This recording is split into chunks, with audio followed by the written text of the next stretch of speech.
Hey Facebook, I'm Lindsay Dreyer from InStyle Weddings. I'm here with InStyle Beauty editor Cheryl George. Hi.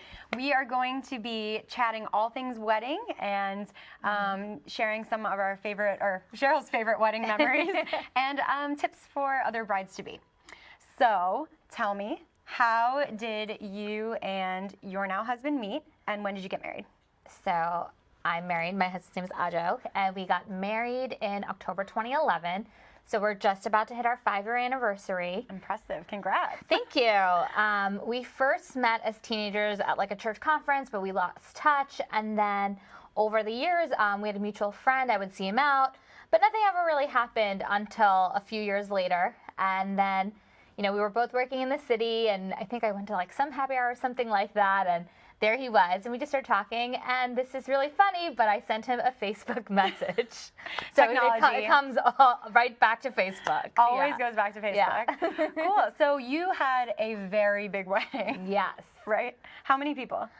500. Wow. All right. So planning a wedding with 500 people can't be easy. No. Tell me a little bit about the process and how you decided when you were going to kind of cap it, right, and tell people, sorry, you can't come. Right. So I had a really big Indian wedding, and it's really common culturally to have a big wedding. And you know, a lot of people ask me like, how do you even know 500 people? But I always say, I'm like, my parents have like 5 brothers and sisters each, like, whereas most people have like one aunt. So you know, it's quite different. It was mostly like, you know, my family, and my husband also has a big family, so there's a lot of family invited. So obviously we did not cap them, but we really tried to keep it to close family, like no 5th cousins or anything like that. It was really 1st and 2nd cousins, mostly people who are here in America. And, you know, we were really tight with our, you know, which friends we invited. I know 500 seems like it's a lot, but, you know, if you have sets of 5 siblings on both sides, on all sides, 4 sides, it comes out to a lot. It adds up. Yeah. So looking for a venue must have been pretty stressful because, you know, you can really only choose, you know, between a certain number of venues that can accommodate such a large number of people. So how did you do that? So I had literally a Google Doc which listed, you know, all these different halls in the tri-state region, and it listed like I would call halls and ask how many people they can accommodate, because obviously anything that was under 500, it wasn't even viable for us. So a lot of these beautiful like barnyards and all those little lovely like, you know, halls that you see on Pinterest, like those are out of the question for us because we knew they would never even be able to accommodate all of our friends and family. So it really, you know, made it a little bit trickier, but there are definitely places. So we found a place in New Jersey, and we were able to do it, and all of our 500 friends and family fit. And what was the name of that venue? It was the Grand Marquis. Great. So, okay, now you have your venue, you have your guest list, everyone's sending their RSVPs, and you're planning how you're going to seat everyone. How do you seat 500 people so that you can make sure that everyone can somewhat see, or at least try to see what's going on at the front, like your first dance, the cutting of the cake, that kind of stuff. Right. So it is obviously tricky because there are so many people, and I know that for most people you're going to have like 100 to maybe 200 is considered kind of like a bigger wedding. But, you know, when you do get to such a large number, I think we did large oval tables.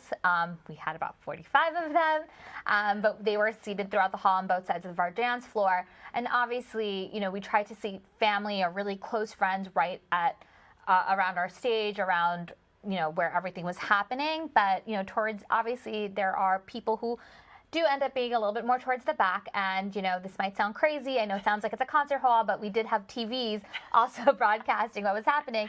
And you know, I know to some people it might sound like, oh, that's not intimate and that's like, wedding shouldn't be like that, but I think it also depends culturally what sort of background you come from. Like, I come from a background where big weddings, it would be like a dishonor not to invite my 2nd cousin. Like, it would cause such a big rift that they would rather be there in the back watching it on a TV rather than being at their house. Right. And so hopefully you put a bar at the back where it was located throughout. Great. So how many bars did you have? We had 2 on both sides of the hall, so it was a little bit easier, and I think there was 1 outside as well.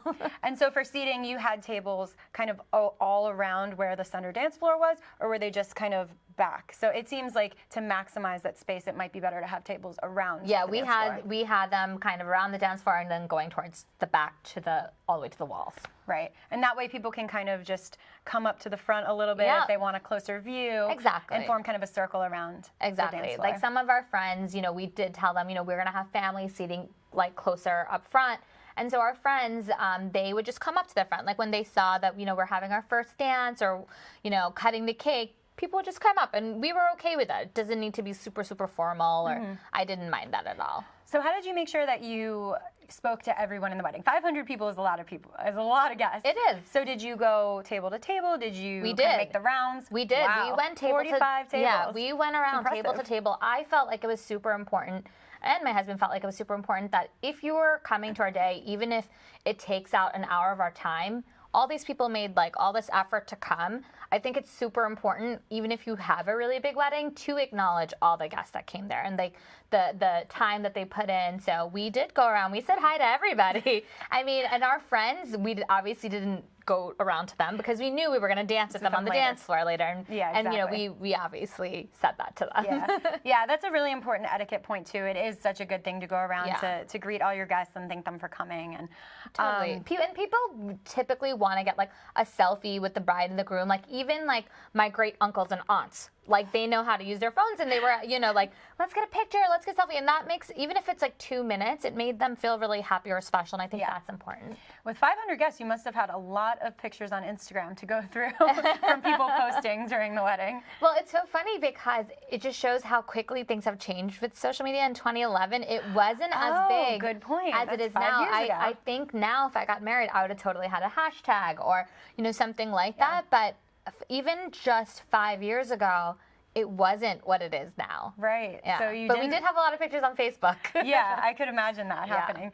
So, what were some of the things that you learned from having a huge wedding? Like, if someone else is planning a major wedding, what are some like, you know, some tips or some hacks that you say like these are the things you must do. You must cross them off your list to pull this off. Right. So I think it's all about big picture here. Like you can't get so caught up in all the little details. That's great for a 70-person wedding, and I've seen these beautiful pictures on Pinterest of like brides who DIY every single thing and they have like all these little beautiful moments, and that's lovely and that's great for if you're having a small intimate wedding. But I think for me, like I knew right off the bat, I'm having a big wedding. It's more about big picture. Let's make sure that the food is good. Let's make sure the DJ is good and that the bar is stocked. You know, like that's what I was kind of more concerned with, more so than all little details. Of course, I tried to make, you know, things like our menu and our program booklets, they all coordinated, things like that. But like you can't get so super caught up in little details because chances are, first of all, people might not really notice, especially if they've been drinking. And number two, it's so easy to get really crazy about those types of things when you're catering it to such a large group of people. It's not always worth it. You Yeah. really want to think big picture here, not tiny details. Right. So keeping those priorities in check, because I think what people remember most from weddings is, you know, the food, the drinks, Exactly. the music, and if they had a good time. Yeah. And So- I think that if it's unfussy and it feels fun, people tend to have fun. So I think that's important. So you had a lot of dancing? Yes, it was so much. I think we opened at the dance floor before dinner started, and then people took a break for dinner and like dessert, and then went right back to the dance floor. To me, that was important. I wanted people to have fun throughout. I mean, I might not have had, you know, name written cards and all that kind of stuff, but I think people had a good time, and that was important to me. Yeah. So with 500 guests, does that mean you got 500 gifts? How did you go about planning your registry and dealing with the sheer number of gifts that you would assume that you would get with 500 guests at your wedding? So, well, it wouldn't be 500 gifts because most people come as either couples or families.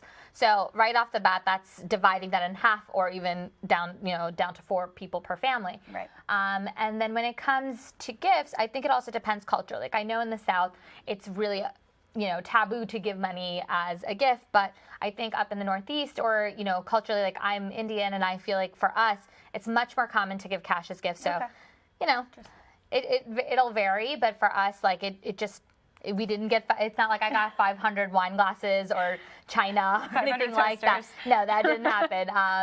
Because most people who bought me gifts like that was just for my bridal shower and that was it. So how many people were at your shower?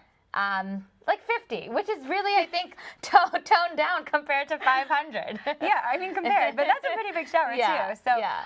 Did you have bridesmaids? That's the other question I didn't ask before. Yeah, I had 10 bridesmaids, which is a large bridal party, but you know, for 500, it's fitting, right? It's relative to that. And you know, a big bridal party means you have more bridesmaids to help you with things. Exactly. So, and then the groomsmen, were there also 10 Yes, groomsmen? there was 10, yep. And we had 4 flower girls and a ring bearer. That's amazing. Well, So- big families. Yeah, I mean, I'm just amazed. The whole thing, you pulled it off without a hitch. Everything went smoothly. It did. I mean, always know that there will be things that get held up. Like on the morning, this is insane, on the morning of, we were driving to the church to get married, and one of my bridesmaids, I guess like in her bouquet, there must have been a bee, and a bee stung her on the way to the church. And that's pretty crazy, but you know. That has to be good luck or yeah, something, right? And it was funny because I had given them these like little bridesmaid kits, and luckily there happened to be a pair of tweezers and an Advil in there. Oh. So she was kind of set, but like, you know, things happen. Yeah. And you kind of just have to know that a lot of times only you will probably notice, or, you know, it's not going to be as big of a deal as you think it is. So just try to take it all in stride. Exactly. Something will go wrong, but Yeah, that's life. it'll be okay. It'll be okay. So now that you've been married 5 years, obviously, we have a baby on the way. So Yeah. congratulations. Thank you. You know, tell me a little bit about, you know, are you ready? What's the gender? Do you have a name? Yeah. Like, I don't know if you're curious. ever ready, but I do think like, you know, we were lucky to be married for already 4 years by the time that, you know, we started planning to have a baby. So that definitely gave us like a really great time to get to know one another, really have a lot of time in our marriage for one another. We got to travel and just really have time for us, you know, before we decided to have a child. And now we're going to have our baby. Our due date is 2 days after our 5-year anniversary. So I told my husband this is the best gift I could ever give him. That's so true. Yeah. So in your, you know, your first year of marriage, what were some of the biggest lessons you learned? Because when we write about weddings a lot, it's always, you know, questions we get from people are, you know, how do you make it through the first year? What are the hurdles that you might face along the way? Yeah. So for you, like, how did you navigate that and that journey? Right. I think communication is really important. I think one of the big things that happen when you get married, you are now exposed to like different sides of the family. You like, there's like a saying like my parents once said, you're not just marrying that one person, it's like you're marrying their family. And, you know, I do think that that is something that happens. Like you really do get to know the other side of the family better, or if you didn't already know them really well. And I think communicating is really important so that everyone gets along really well, not just with your husband, but with your father-in-law, your mother-in-law, whoever they might be. Yeah. Being really open, making sure you communicate. I think that's all really important stuff. And I think that actually made our marriage even better. I want to say like after that first year, really getting closer with my husband's parents, like it made me feel like, wow, I'm really part of his family now. It makes you feel even closer together than you were before. Yeah. So who has the bigger family? Is it you or your husband? I'm going to say me. My parents are both sets of 5, so a huge family. So for him, that must have been, you know, Well, a lot of people to get to know, a lot of Yes. people to... Yeah, he's still trying to remember some of my aunt's names, but you know, Yeah, that's okay. it's okay. We'll cut him some slack. Exactly. So what else can you tell us about the baby? Like, so you have your due date, it's Yeah, coming up soon. It's coming up soon. I'm just a few weeks away now. I don't know if you ever feel like quote unquote ready, but I mean we're ready as we can be in terms of having like physical things. But I think the diapers, exactly all that like stuff, the you know, strollers, the crib, the crib. strollers, all of that stuff. But I think it'll be different once he arrives. I think everything. Yeah. Spoiler alert. Yeah. Spoiler alert. I think it'll change everything. Yeah. Names picked out? Not yet. I feel like once we meet him. Yeah. Oh, I love Then that. we'll That's so know. sweet. Yeah. Well, unless there are any questions from viewers, I think we're gonna wrap it up here. But it was Thank you. It was so great having you on my my wedding show. Thank you. Thanks, everyone. See you later.